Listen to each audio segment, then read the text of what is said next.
would you join me with the Pledge of Allegiance?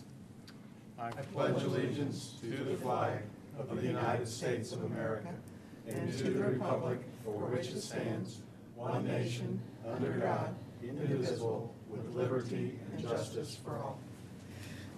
He brought me the wrong stuff.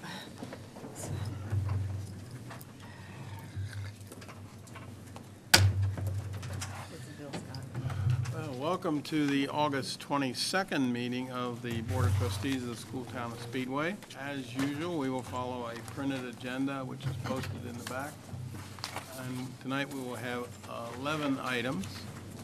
Item number 1 is to approve the minutes of August 8th. Tom? I'll move that we approve the minutes of August 8th, 2017. Thank you. Do I have a second? I'll second. Thank you, Debbie. It's been moved and seconded that we approve the minutes of of August 8, 2017. All those in favor, raise your hand. Motion carries 5-0.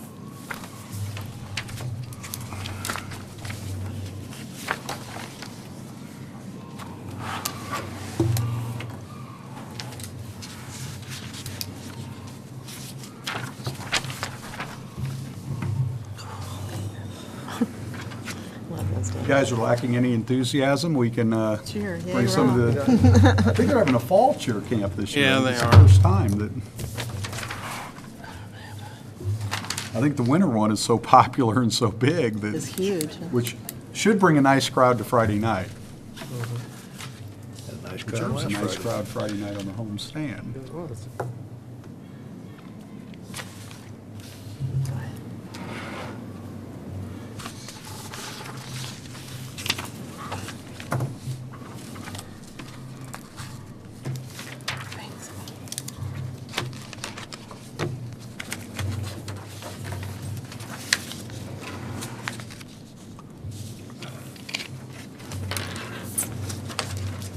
Okay, minutes have been signed. Item 2 is to adopt the 2018 capital projects plan. And we've spent a great deal of time. We made the presentation at the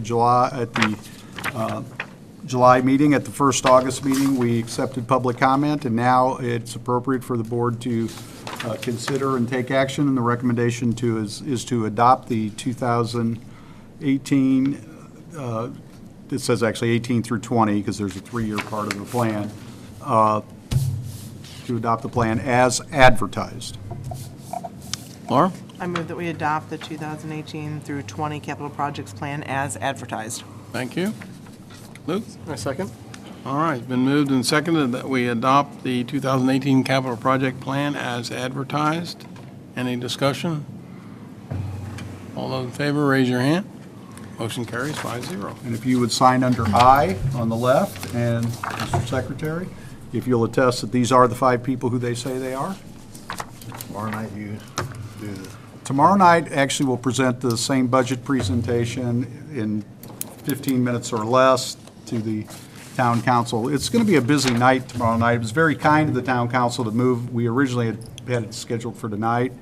But my conflict is going to be, we're going to be hosting the dinner for the Speedway families, hosting Motegi kids at 5:30 at MCL. Then I'll run over to the town council to do that. I'm hoping that you're still available, but this is a late change. If you can be there, that's great. If not, and of course, if you're hungry, you can go to MCL and I think it's pie night. Oh. 99-cent pie. I'm not sure. Oh, yeah, I'll walk from my house. You just walk down. I'm willing to give you a ride on the way back, That's all because I'll right. be going back to the MCL. But tomorrow, we're expecting midday, the kids from Motegi to arrive here, drop off luggage, and then, are you hosting? You have I kids? sure am. Ah, so you get 2 coming, okay. Well, it's fun. Oh, I'm looking forward to it. yeah, just thank you. Both of them? Mr. Smith hosted Got one families the more. very first year, when we didn't have enough folks. Okay. Item 3 is the 2018 enrollment report. And as of this afternoon at 3 o'clock, the district enrollment is 1,848 students, which is very good in terms of students, but we are large in a couple places. We've advertised and are working on retaining a teacher assistant that they can use at Newbie Elementary School in the upper grades, probably spend more time with the sixth grade, which is the largest class, 27, and the fourth grade, where there are 26. And then we're looking at a teacher assistant at Wheeler, where we have our two largest kindergartens at about 24, we also have some real language things to overcome in that place. But we've got the feelers out. By the way, if you know anybody that wants to substitute teach or is interested in being, Indiana's at functional full employment, and so our lists are not long, and we are always searching for good people to come and help. In fact, we're going to explore how we might be able to train some very good parents who might not typically have been substitutes to be school-specific. There might be a parent out there who would say, sure, I'll sub at my child's elementary. I really don't want to go to another one, but I'd go there. And we think that if we have them shadow teachers and learn a little bit about how school works, we can maybe boost that a little bit, because the sub list is not long. So, any questions, or, 1,041, we're in the elementary. And the sign of that that's good is the smallest class in the district Senior. is the senior class, which means this bodes very well for the future. Just on numbers alone, if you lose a class of 107 and move up 144, that looks to me like a 37 student gain next year. Just to give an idea of the people who predict enrollment at the end of the table. Write that down. Thank you. Okay, item number 4 is to renew property damage and professional liability insurance coverage. And I gave you the summary page, as I always do. The summary, the premium is up about 4.8%, and it's almost all in the area of workman's compensation. Why would workman's? First off, I got to point out our workman's compensation, if it was average, that part of the bill would be $90,000 if we had what's called a factor of 1. We have a factor of about 2/3 of the average claims loss. That's, our own agent said it was unheard of. But our people have done a good job of taking care of themselves, staying on the job. But it is up 4%, but when one thinks about that, salaries go up. Workman's comp's based on two things: how many employees do you have and how much do you pay them? When salaries go up, you have a bigger exposure. So this is not unexpected. General liability's up about $800. Our property damage is actually down about $1,000 there. Or I'm sorry, $100, $150. But overall, a good quote. I would just share with you that in 2001, at a similarly sized district in terms of students and property value, in 2001, my premium was around $178,000. 16 years later, our premium's $141,000. So I recommend you accept the renewal and do it quickly. Need a motion? Laura? I move that we renew the property damage and professional liability insurance coverage as quoted. Luke, I saw your hand. Second? Luke, second. It's been moved and seconded that we renew the property damage and professional liability insurance coverage as presented. All those in favor?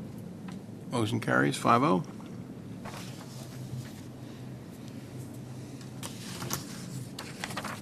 Item number 5 is amend administrative benefits document. If you look at the history, this document was last amended in 2008. It's the oldest benefit document that we have. So it's been about 9 years, almost. The recommendation is that we update it simply to get the right titles of people as time has gone on the front page, and to increase the number of illness leave days per year that we would transfer in as new employees come into the district. This tends to make sense because now the 3 most experienced administrative employees who had their entire career at Speedway have exited. And it's very predictable, and has been, that new administrators will come from other places with experience. I can tell you that this is the only place that didn't transfer in all administrative illness leave. It's a little bit tough when you talk about somebody who's built a career of 20, 25 years somewhere else, and then say, by the way, if you get sick, you've got 10 days of leave, period. I think this is a nice balance, and it gives a little bit of incentive. I can't say that it's ever kept anyone from coming here, but I will also tell you it has always been a point of discussion. And so consequently, I recommend you approve the amend policy. Laura? I'm going to move that we approve the amended policy with the change of assistant superintendents on the Oh, front okay. page. Yes, They're plural. plural, good.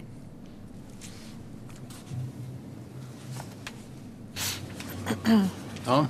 I'll second. Okay, it's been moved and seconded that we amend the administrative benefits document. Any further discussion? All those in favor, raise your hand. Motion carries, 5-0.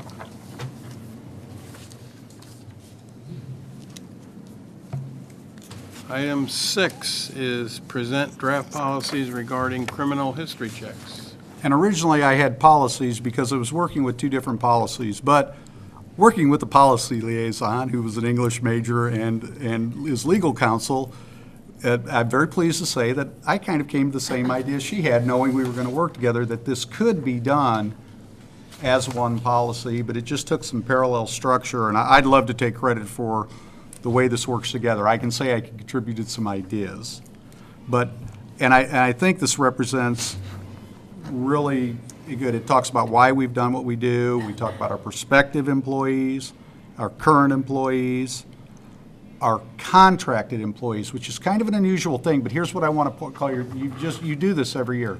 We have a physical therapist, an occupational therapist, a behavioral consultant. These are contracted employees who do not come onto our benefits or onto our payrolls, but work with our students every day. And so consequently, contracted service providers. We also talk about our volunteers, which is a lesser level of criminal history check. And so you've had a chance, you've had this ahead of the time. Two parts were in red, parts that I thought were worthy of discussion, that we expect contracted employees within 60, those who are current contracted employees within 60 days to provide us the same level that they would. And to make that consistent, we would also add the term prospective, current, and contracted employees. Any of those people might be questioned about what we get. Again, I think that's the parallel of if they're really going to be working with our students and they're really going to have this kind of contact, they ought to have the same parallel structure and expectations, because these people work with our students independently. They're not volunteers where another employee is with them. So those are the reasons that we had those, but I think we both wanted to see if we had input, questions, because in terms of a timeline, I have discussed this primarily with the Teachers Association, and that's the biggest group of people who this affects. And I did commit to bringing it back to discussion in the third week of September with them. So I would like to ask you not to take any action. We'll start the practice. We're going to try and stay within the 30 days, 60 days. The days part is easy. It's the how many you do at the beginning. And then bring this back in October for action. So we have a lot of time, but does anything, and it wouldn't surprise me if you didn't think this was pretty good, because it's our best thing to date. So don't feel obligated that, but. I think one of the things with the two parts in the red, with the addition of those two parts, that makes that at least smart, if not necessary, is that these are quite often people who are even more one-on-one with students than the majority of our other employees. And so I have a hard time imagining that we would not say, current contract employees need to have this done also, and we just let it go. And then I think that we really need to do that. I agree.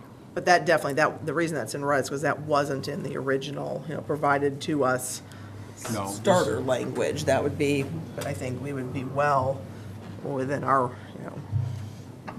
Think logical. about how individual and personal physical therapy is. Exactly. And occupational therapy, how do I hold a pencil? How do I hold, those are done in that. Nurses. Nurses, that's the nurse, who.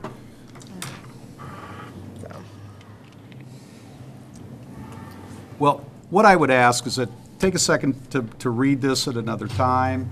Don't hesitate to email, but I would look for us to, I'd like to, by the middle of September, have it the policy the way we'd really like it to be, so we can give to explain to the Teachers Association kind of a last chance.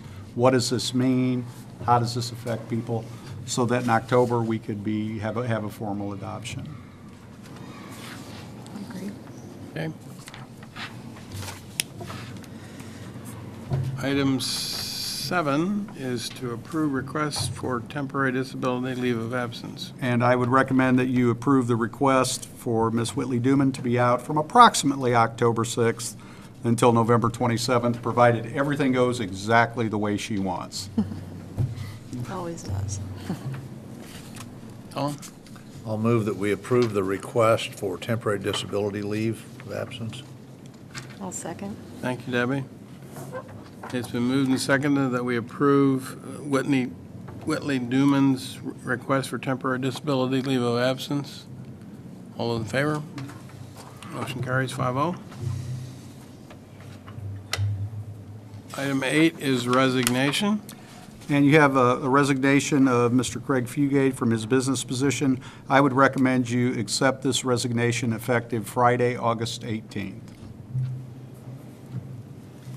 Debbie? I'll make a motion to approve the resignation of Craig Fugate, August 18th, 2018. Okay. Have a second? Luke? Thank you. 2017. Yes. I think I said August 2018. It's been moved and seconded that we approve the resignation of Craig Fugate Didn't print yet. effective August 18th of this year. All those in favor? Raise your hand. Motion carries 5-0.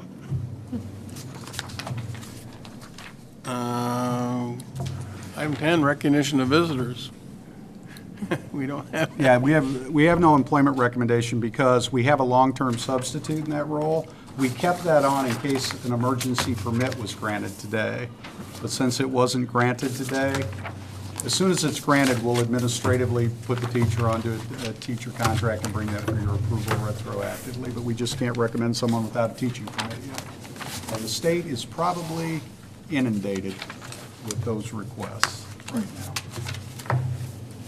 Yes. Okay, and any other business? Okay, we will adjourn to sign claims. Thank you.